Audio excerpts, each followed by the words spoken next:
तो आपको मैं एक बात बताना चाहता हूँ कि जो एसएससी सीजीएल का जॉब होता है या फिर कोई भी गवर्नमेंट जॉब होता है, वो बहुत लोगों का ड्रीम होता है। उसके लिए वो काफ़ी मेहनत भी करते हैं। बट अगर आपको उनसे ये ड्रीम चुराना है तो आपको काफ़ी मेहनत करना पड़ेगा, आपको उनसे ज़्यादा मेहनत करना पड़ेगा। जब वो सो रहे होंगे, जब वो दोस्तों के साथ पार्टी कर रहे होंगे, जब वो घूम रहे होंगे, तभी वो टाइम होता है जब आप उनसे ज़्यादा मेहनत करके उनके ड्रीम्स को चुरा सकते हो। बट अगर आपने अपने प्रिपरेशन को रोक दिया, आप अपने प्रिपरेशन को स्लो कर दिया, तब आपके ड्रीम्स को कोई और चुरा ले जाएगा। तो इस वीडियो में मैं आपको अपने प्रिपरेशन जर्नी के बारे में बताने जा रहा हूँ कि कैसे मैंने एक Hindi medium below average student से लेकर असिस्टेंट सेक्शन ऑफिसर तक के सफ़र को तय किया है। मेरे जर्नी में कौन कौन से वो ऑब्स्टेकल्स आए थे, मेरे जर्नी में कौन कौन से हर्डल्स आए थे, मैंने कौन कौन से डिफ़िकल्टीज़ को फेस किया था और कैसे मैंने उन डिफ़िकल्टीज़ को फेस करके इस एग्ज़ाम को फर्स्ट अटैम्प्ट में क्रैक किया था। तो सबसे पहले मैं आपको अपने बारे में बताता हूँ। मेरा नाम गोल्डन कुमार है और मैंने SSC CGL 2016 and SSC CGL 2017 crack किया है। एसएससी सीजीएल 2016 से मेरा सिलेक्शन एज एन अकाउंटेंट हुआ था और एसएससी सीजीएल 2017 से मेरा selection as an assistant section officer हुआ था और अभी मैं उसी पोस्ट पे कार्यरत हूँ। 10th क्लास तक की एजुकेशन मैंने एक हिंदी मीडियम गवर्नमेंट स्कूल से की थी और एक बिलो एवरेज स्टूडेंट हुआ करता था। उसके बाद 12th में मैंने साइंस लिया था और साइंस से मैंने अपना 12th कंप्लीट किया था। उसके बाद 12th के बाद किसी तरह से मैंने एक प्राइवेट इंजीनियरिंग कॉलेज में अपना दाखिला करवाया था और 2015 में मैंने अपना BTech electrical and electronics engineering से कंप्लीट किया था। कॉलेज में मेरा कैंपस सिलेक्शन नहीं हो पाया था क्योंकि 12th में मेरे जो स्कोर थे वो 2nd डिवीज़न था और कॉलेज में जितने भी कंपनीज कैंपस में आती थी उनका सभी का रिक्वायरमेंट ओवरऑल 1st डिवीज़न था, जिसके कारण मैं किसी भी कैंपस सिलेक्शन में नहीं बैठ पाया और मेरा किसी भी जॉब में सिलेक्शन नहीं हो पाया। 2015 में मैंने अपना इंजीनियरिंग कंप्लीट किया और मई 2015 में मैं अपने घर आ गया। जब मैं घर आ रहा था मैं बहुत ही डिप्रेस्ड एंड लो फील कर रहा था क्योंकि मेरे पास कोई जॉब नहीं था और मैं अपने घर खाली हाथ आ रहा था। जितने भी मेरे फ्रेंड्स थे या तो उनके पास जॉब थी या फिर जॉब ऑफर लेटर था, बट मेरे पास कुछ नहीं था। और जॉब पाने के डेस्परेशन में मैं जितने भी फॉर्म्स आते थे मैं उनको फिल करता था। एसएससी हो, रेलवे हो, बैंक का एग्ज़ाम हो, जूनियर इंजीनियर का एग्ज़ाम हो, मैं सारे फॉर्म को फिलअप करता था, बट मेरा किसी भी एग्ज़ाम में सिलेक्शन नहीं हो पा रहा था और मैं धीरे धीरे और अंडर कॉन्फिडेंट होता जा रहा था और मुझे और डिप्रेस्ड होता जा रहा था। मुझे लग रहा था पता नहीं मेरा क्या होगा, मेरा फ्यूचर है भी या नहीं है। इसके बाद जब 2016 आया तो मुझे लगा कि ऐसे काम नहीं चलने वाला है, मुझे किसी एक एग्ज़ाम पे फोकस करना पड़ेगा और उसी एग्ज़ाम का प्रिपरेशन करना पड़ेगा। तब मैंने डिसाइड किया कि मैं एसएससी सीजीएल की तैयारी करूँगा और इसके लिए मैं दिल्ली जाऊँगा। इसके लिए मैंने अपने मम्मी पापा से 1 साल का टाइम मांगा और मैंने बोला कि मुझे 1 साल का टाइम चाहिए और मैं 1 साल में आपको एक गवर्नमेंट जॉब ला कर दूँगा। वो इस बात पे राज़ी हो गए और मुझे दिल्ली भेजने के लिए तैयार हो गए और इस तरह से मेरी दिल्ली की जर्नी स्टार्ट होती है। जो मैक्सिमम लोग होते हैं वो दिल्ली में मुखर्जी नगर जाते हैं, बट मैं मुखर्जी नगर नहीं गया था। मैं वहाँ पे कटवरिया सराय नाम का जगह है, मैं वहाँ पे गया था और वहीं पे एक कमरे में हम लोग 3 फ्रेंड्स साथ में प्रिपेयर करते थे। मैं एसएससी सीजीएल की तैयारी करता था और मेरे जो 2 फ्रेंड थे वो बैंक एग्ज़ाम की तैयारी करते थे और मैंने पास में ही मुनीर का एक जगह है, वहाँ पे मैंने पैरामाउंट में कोचिंग क्लास लिया था और इस तरह से मेरी वहाँ पे जर्नी स्टार्ट होती है। दिल्ली में मेरा जो डेली रूटीन था वो था, मैं सुबह 6 बजे उठता था। 6 बजे उठने के बाद पास में ही आईआईटी दिल्ली का कैंपस है, मैं वहाँ पे 6 बजे से 7:30 बजे तक मॉर्निंग एक्सरसाइज एंड मेडिटेशन करता था। उसके बाद वहाँ से आने के बाद कुछ ब्रेकफास्ट करने के बाद मेरे 9 बजे से कोचिंग क्लास रहता था और मैं कोचिंग क्लास के लिए जाता था।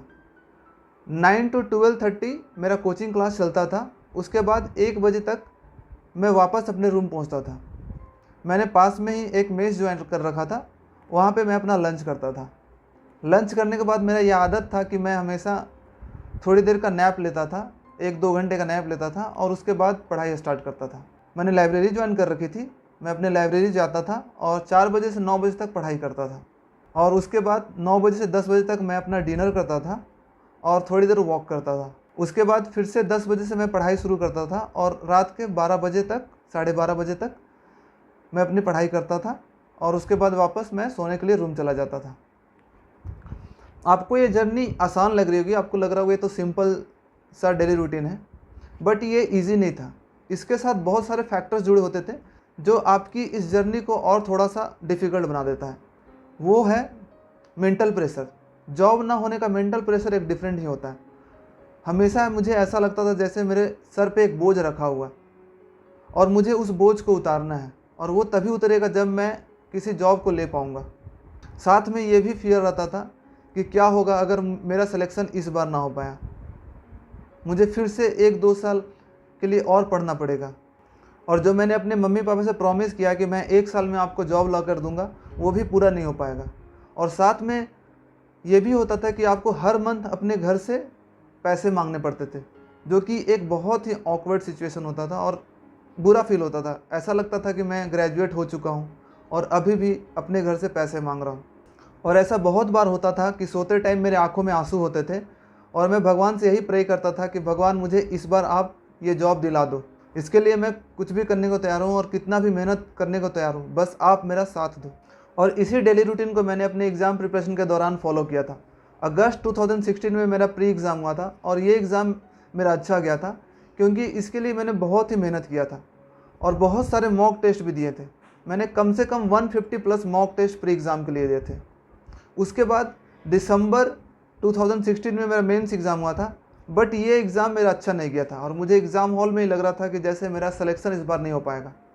बट आप या तो लक बोलो या फिर गॉड का ब्लेसिंग बोलो कि मेरा इस एग्ज़ाम में सिलेक्शन हो गया और मुझे अकाउंटेंट की पोस्ट मिली। तो इस एग्ज़ाम का जो रिज़ल्ट था वो अगस्त 2017 में आया था। इस रिज़ल्ट को देखकर मेरे पेरेंट्स काफ़ी खुश हुए थे और मैं भी काफ़ी खुश था। जैसे ही मैंने अपना नाम इस रिज़ल्ट में देखा था, मेरे सर से वो जो बोझ था जॉब ना होने का, वो तुरंत हट गया और मुझे अच्छा फील होने लगा था। बट फिर भी मैं इस रिज़ल्ट से कम्प्लीटली सेटिस्फाइड नहीं था, क्योंकि मेरा जो गोल था वो असिस्टेंट सेक्शन ऑफिसर बनने का था। तो मैंने क्या किया, मैंने अपने प्रिपरेशन को कंटिन्यू रखा और मैंने इसके लिए हार्ड वर्क करता रहा। और जब दूसरी बार मेरा एग्ज़ाम हुआ तो प्री में तो मेरे सेम मार्क्स आए थे, बट मेंस एग्ज़ाम में मेरा मार्क्स काफ़ी इम्प्रूव किया था, जिसके कारण दूसरी बार मेरा selection as a assistant section officer के पोस्ट पे हो गया था। और इस बार मुझे असली खुशी मिली थी और मुझे लगा था कि जो मेरा ड्रीम था वो मैंने अचीव कर लिया।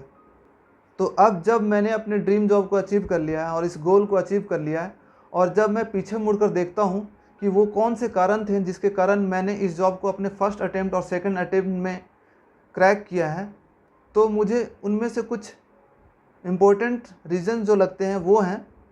तो सबसे पहला जो है वो है कंसिस्टेंसी एंड हार्ड वर्क। मैं अपने पढ़ाई में हमेशा कंसिस्टेंट रहता था। ऐसा एक भी दिन नहीं था जिस दिन मैंने पढ़ाई नहीं की थी, और हर दिन कुछ ना कुछ पढ़ता था। ऐसा होता था कि किसी दिन मैं ज़्यादा पढ़ता था और किसी दिन कम पढ़ता था, बट मैं डेली पढ़ता था। और अपने प्रिपरेशन के दौरान मैंने एक दिन भी कोचिंग क्लास नहीं छोड़ी थी और हर दिन कोचिंग जाता था। और जो भी टीचर्स मुझे पढ़ाते थे वो मैं अटेंटिवली सुनता था और उसके अच्छे से नोट्स कॉपी बनाता था और उसे रिवाइज भी करता था। और मैंने अपने प्रिपरेशन के दौरान कहीं भी घूमने नहीं गया था और मेरा सारा फोकस जो था मेरे प्रिपरेशन पे था और मेरे स्टडी पे था। उसके बाद जो दूसरा फैक्टर है वो है, मैंने हमेशा अपने गोल्स को अपने आंखों के सामने रखा है। ऐसा बहुत बार होता है कि लोग अपने गोल्स को भूल जाते हैं, जिसके कारण उनका जो पढ़ने का मोटिवेशन है वो कम जाता है। बट मैंने हमेशा अपने गोल्स को अपने आंखों के सामने रखा है। वो मैंने कैसे रखा है, उसके लिए मैंने अपना एक मंत्र बना लिया था, और वो मंत्र था कि मैं असिस्टेंट सेक्शन ऑफिसर बनना चाहता हूँ। तो उसके लिए मैं अपने आप को बार बार बोलता था, I am assistant section officer, I am assistant section officer. और जब भी मुझे फ्री टाइम मिलता था, जब मैं पार्क जाता रहता था या फिर जब मैं कोचिंग जाता रहता था, तो मैं अपने आप को रिपीट करते रहता था, I am assistant section officer, I am assistant section officer, जो हमेशा मुझे मोटिवेट करता था, जो हमेशा मुझे हार्ड वर्क करने के लिए मोटिवेट करता था। और जो थर्ड रीज़न है वो है नेवर गिव अप एटीट्यूड। मैंने कभी भी हार नहीं मानी। ऐसा बहुत बार हुआ था कि मुझे लगता था कि मैं इस एग्ज़ाम को क्रैक नहीं कर पाऊँगा। जब मेरे मॉक्स में बहुत कम मार्क्स आते थे या फिर मैं कोई गलती करता था तो मुझे लगता था मैं तो ये सारी गलतियाँ करता ही रहूँगा, मेरी गलतियाँ सुधर भी नहीं रही हैं, तो मुझे लगता है मैं इस एग्ज़ाम को इस बार क्रैक नहीं कर पाऊँगा। बट मैंने कभी भी हार ना मानी। मैं हमेशा इसके लिए और अधिक हार्ड वर्क करता था और मैंने अपने एफर्ट्स को और इंक्रीज़ किया, मैंने अपने हार्ड वर्क को और इंक्रीज़ किया। जिस भी चैप्टर में मुझे दिक्कत होती थी उस चैप्टर को मैं और ज़्यादा पढ़ता था, उसमें और टाइम देता था, ताकि मैं उस वीकनेस को हटा सकूँ, उस चैप्टर को और स्ट्रॉन्ग कर सकूँ। तो मैंने कभी भी हार नहीं माना और हमेशा अपने स्टडी को कंटिन्यू करता गया। उसके बाद जो फोर्थ रीज़न है वो है minimum book and maximum revision. मैंने हमेशा एक लिमिटेड बुक को फॉलो किया है। मैं जानता था कि अगर मुझे इस एग्ज़ाम को फर्स्ट अटेम्प्ट में क्रैक करना है तो मुझे लिमिटेड चीज़ों को ही पढ़ना पड़ेगा और उन्हें अच्छे से पढ़ना पड़ेगा। बेकार की चीज़ों और फालतू की चीज़ों को पढ़ के मैं अपना टाइम वेस्ट नहीं कर सकता। इसलिए मैंने बहुत लिमिटेड बुक्स को ही पढ़ा। जो बुक्स मेरे टीचर्स ने मुझे रिकमेंड किया और मुझे जो अच्छी लगी मैं उसी को पढ़ता था, उसी को बार बार रिवाइज करता था, उसी में अपना टाइम, एफर्ट और जो भी एनर्जी है, जो भी फोकस है, मैं उसी में डिवोट करता था। और मेरा जो हमेशा फोकस रहता था वो मैक्सिमम टू मैक्सिमम रिवीजन पे होता था। उसके बाद जो फिफ्थ फैक्टर है जो कि बहुत इंपॉर्टेंट है वो है मैंने हमेशा अपने आप को इवैल्यूएट किया है। इसके लिए मैं बहुत सारे मॉक टेस्ट देता था और हर मॉक टेस्ट में मैं ये देखता था कि मैं कहाँ कहाँ गलतियाँ कर रहा हूँ, कौन कौन सा चैप्टर मेरा वीक है। मैं अपने गलतियों को सुधारने की कोशिश करता था और जो मेरे चैप्टर्स वीक होते थे मैं उनको ज़्यादा टाइम और एफर्ट देता था ताकि मैं उन चैप्टर्स को स्ट्रॉन्ग कर सकूं। और मैं हमेशा अपने प्रोग्रेस को ट्रैक करता था। मैं देखता था कि इस मॉक में मेरे कितने मार्क्स आए हैं, उसके बाद वाले मॉक्स में कितने मार्क्स हैं और जो मेरा गोल है उससे मेरा जो मार्क्स आ रहे हैं वो कितना दूर है और मैं उसे कैसे अचीव कर सकता हूँ। तो ये थे कुछ फैक्टर जिसके कारण मुझे लगता है कि मैंने इस एग्ज़ाम को फर्स्ट अटैम्प्ट में क्रैक किया था और मैंने लिमिटेड टाइम में अपने ड्रीम जॉब को अचीव किया था। और मुझे ये भी लगता है कि अगर आप भी इन फैक्टर्स को अपनाते हो तो आप भी इस एग्ज़ाम को लिमिटेड टाइम में और बहुत जल्दी क्रैक कर सकते हो। मुझे पता है कि इन चीज़ों को फॉलो करना इतना आसान नहीं है, बट आपको ये याद रखना होगा कि किसी भी चीज़ को पाने के लिए आपको उसका प्राइस पे करना पड़ेगा। या तो आपको पेन ऑफ डिसिप्लिन सहना पड़ेगा या तो आपको pain of regret. Choice is yours. अगर आप पेन ऑफ डिसिप्लिन को चूज़ करते हो तो बाद में आपका जो फ्यूचर है वो बहुत ही अच्छा होगा, बहुत ही सिक्योर होगा और आप अपने फैमिली को प्राउड कर सकते हो, आप अपने आप को प्राउड कर सकते हो, आप अपने सोसाइटी को प्राउड कर सकते हो। तो आपको ये डिसाइड करना है कि आपको क्या चूज़ करना है, पेन ऑफ डिसिप्लिन या पेन ऑफ रिग्रेट। तो आपको मैं एक बात बताना चाहता हूँ कि जो एसएससी सीजीएल का जॉब होता है या फिर कोई भी गवर्नमेंट जॉब होता है वो बहुत लोगों का ड्रीम होता है। उसके लिए वो काफ़ी मेहनत भी करते हैं, बट अगर आपको उनसे ये ड्रीम चुराना है तो आपको काफ़ी मेहनत करना पड़ेगा, आपको उनसे ज़्यादा मेहनत करना पड़ेगा। जब वो सो रहे होंगे, जब वो दोस्तों के साथ पार्टी कर रहे होंगे, जब वो घूम रहे होंगे, तभी वो टाइम होता है जब आप उनसे ज़्यादा मेहनत करके आप उनके ड्रीम्स को चुरा सकते हो। बट अगर आपने अपने प्रिपरेशन को रोक दिया, आप अपने प्रिपरेशन को स्लो कर दिया, तब आपके ड्रीम्स को कोई और चुरा ले जाएगा। तो आप जब तक अपने ड्रीम जॉब को अचीव नहीं कर लेते हो तब तक आपको मेहनत करते रहना है, तब तक आपको आगे बढ़ते रहना है। बहुत सारी परिस्थितियाँ आएगी, बहुत सारी मुश्किलें आपको रास्ते में आएंगे, पर उससे हार नहीं मानना है, उससे रुकना नहीं है, अपने आप प्रिपरेशन को स्लो नहीं करना है और इसे और स्ट्रॉन्ग करना है और आगे बढ़ते रहना है। और वो दिन ज़रूर आएगा जब आप भी अपने सक्सेस को अचीव कर लोगे और आप भी अपने पे प्राउड फील करोगे और आप भी अपने पेरेंट्स को ये बता पाओगे कि मेरा ये सिलेक्शन हो गया। तो आई होप आपको ये वीडियो अच्छा लगा होगा और आपको मेरी जर्नी से कुछ ना कुछ इंस्पिरेशन, कुछ ना कुछ सीखने को ज़रूर मिला होगा, जिससे आप भी अपने प्रिपरेशन को कंटिन्यू रख सको और आप भी अपने ड्रीम जॉब को पाने के लिए और अधिक मेहनत कर सको। तो अगर आपको मेरे बारे में और कुछ भी जानना है तो आप मेरे यूट्यूब चैनल को विज़िट कर सकते हो। और ये जो यूट्यूब चैनल है उसमें मैं एसएससी सीजीएल एस्पिरेंट्स को गाइड करता हूँ या फिर कोई भी गवर्नमेंट एग्जामिनेशन प्रिपरेशन के एस्पिरेंट्स को गाइड करता हूँ कि वो कैसे कम से कम टाइम में अपने सक्सेस को अचीव कर सकते हैं। आप मुझे मेरे इंस्टाग्राम पे भी फॉलो कर सकते हो और अगर आपको कोई भी डाउट है तो आप मुझे वहाँ पे डायरेक्ट मैसेज करके पूछ सकते हो। मेरी इंस्टाग्राम की जो आईडी है मैंने यहाँ पे लिख दी है और डिस्क्रिप्शन में भी इसका लिंक दिया हुआ है, आप वहाँ पे जाके मेरे इंस्टाग्राम को फॉलो कर सकते हो। तो thank you so much for watching this video. जल्द ही मिलते हैं एक नए वीडियो के साथ और एक नए मोटिवेशन के साथ।